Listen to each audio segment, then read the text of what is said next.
ಜಾತಿ ಗಣತಿ ಎನ್ನುವುದು ಕ್ರಮಬದ್ಧವಾಗಿ ವೈಜ್ಞಾನಿಕವಾಗಿ ನಡೆದಿಲ್ಲ. ನಮ್ಮ ಮನೆಗಾಗಲಿ ನಮ್ಮ ಅಜ್ಜ ದೇವೇಗೌಡರ ಮನೆಗಾಗಲಿ ಯಾರೂ ಬಂದು ಗಣತಿ ಮಾಡಿಲ್ಲ ಎಂದು ನಿಖಿಲ್ ಕುಮಾರಸ್ವಾಮಿ ಆರೋಪಿಸಿದ್ದಾರೆ. ಮೊದಲನೆಯದಾಗಿ ವರದಿಯಲ್ಲಿ ಏನಿದೆ ಎನ್ನುವುದನ್ನು ಬಹಿರಂಗಪಡಿಸಬೇಕು. ಅದಾದ ನಂತರ ನಾವು ಯಾವ ರೀತಿಯ ನಿರ್ಧಾರವನ್ನು ತೆಗೆದುಕೊಳ್ಳಬೇಕೆಂಬ ನಿರ್ಮಾಣ ಮಾಡುತ್ತೇವೆ. ಒಂದಂತೂ ಸತ್ಯ, ಈ ಜಾತಿ ಜನಗಣತಿ ವೈಜ್ಞಾನಿಕವಾಗಿ ನಡೆದಿಲ್ಲ ಎಂದು ನಿಖಿಲ್ ಕುಮಾರಸ್ವಾಮಿ ಆರೋಪಿಸಿದ್ದಾರೆ. ರಾಜ್ಯ ಸರ್ಕಾರದ ವಿರುದ್ಧ ವಿಪಕ್ಷಗಳು ಹಲವಾರು ಆರೋಪಗಳನ್ನು ಮಾಡುತ್ತಿವೆ. ಈ ಮಧ್ಯೆ ರಾಜ್ಯ ಸರ್ಕಾರ ಕೂಡ ವಿಪಕ್ಷಗಳು ಆಡಳಿತದಲ್ಲಿದ್ದ ಸಂದರ್ಭದಲ್ಲಿನ ಹಗರಣಗಳು ಹೊರಗೆಡವಲು ಯತ್ನಿಸುತ್ತಿದೆ.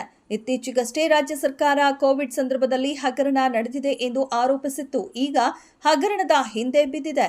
ಈಗ ಕೋವಿಡ್ ಹಗರಣಕ್ಕೆ ಸಂಬಂಧಿಸಿದಂತೆ ನಿವೃತ್ತ ನ್ಯಾಯಮೂರ್ತಿ ಮೈಕಲ್ ಕುನ್ಹಾ ವರದಿ ಆಧರಿಸಿ ಐಎಎಸ್ ಅಧಿಕಾರಿಗಳಿಗೆ ನೋಟಿಸ್ ಜಾರಿ ಮಾಡಲಾಗಿದೆ. ಬಿಬಿಎಂಪಿಯಲ್ಲಿ ಕಾರ್ಯನಿರ್ವಹಿಸಿದ್ದ 8 ಜನ ಐಎಎಸ್ ಅಧಿಕಾರಿಗಳಿಗೆ ನೋಟಿಸ್ ನೀಡಲಾಗಿದೆ.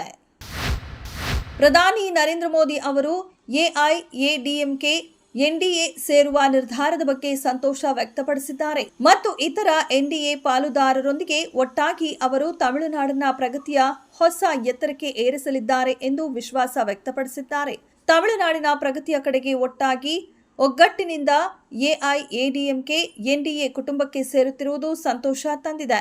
ನಮ್ಮ ಇತರ ಎನ್ಡಿಎ ಪಾಲುದಾರರೊಂದಿಗೆ ಒಟ್ಟಾಗಿ ನಾವು ತಮಿಳುನಾಡನ್ನ ಪ್ರಗತಿಯ ಹೊಸ ಎತ್ತರಕ್ಕೆ ಕೊಂಡೊಯ್ಯುತ್ತೇವೆ ಮತ್ತು ರಾಜ್ಯಕ್ಕೆ ಶ್ರದ್ಧೆಯಿಂದ ಸೇವೆ ಸಲ್ಲಿಸುತ್ತೇವೆ ಎಂದು ಪ್ರಧಾನಿ ಮೋದಿ ಪ್ರತಿಜ್ಞೆ ಮಾಡಿದರು.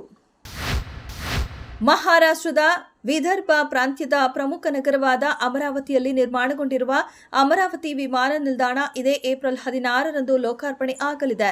ಈ ಮೂಲಕ ವಿದರ್ಭ ಪ್ರಾಂತ್ಯದ ಜನರ ಬಹಳ ದಿನದ ಬೇಡಿಕೆ ಈಡೇರಿದಂತಾಗಿದೆ.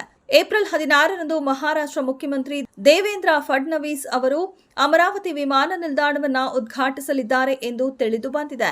ಏಪ್ರಿಲ್ 16ರಿಂದ ಪ್ರಾರಂಭಿಕವಾಗಿ ಮುಂಬೈ ಅಮರಾವತಿ ನಡುವೆ ವಿಮಾನಗಳು ಸಂಚರಿಸಲಿವೆ.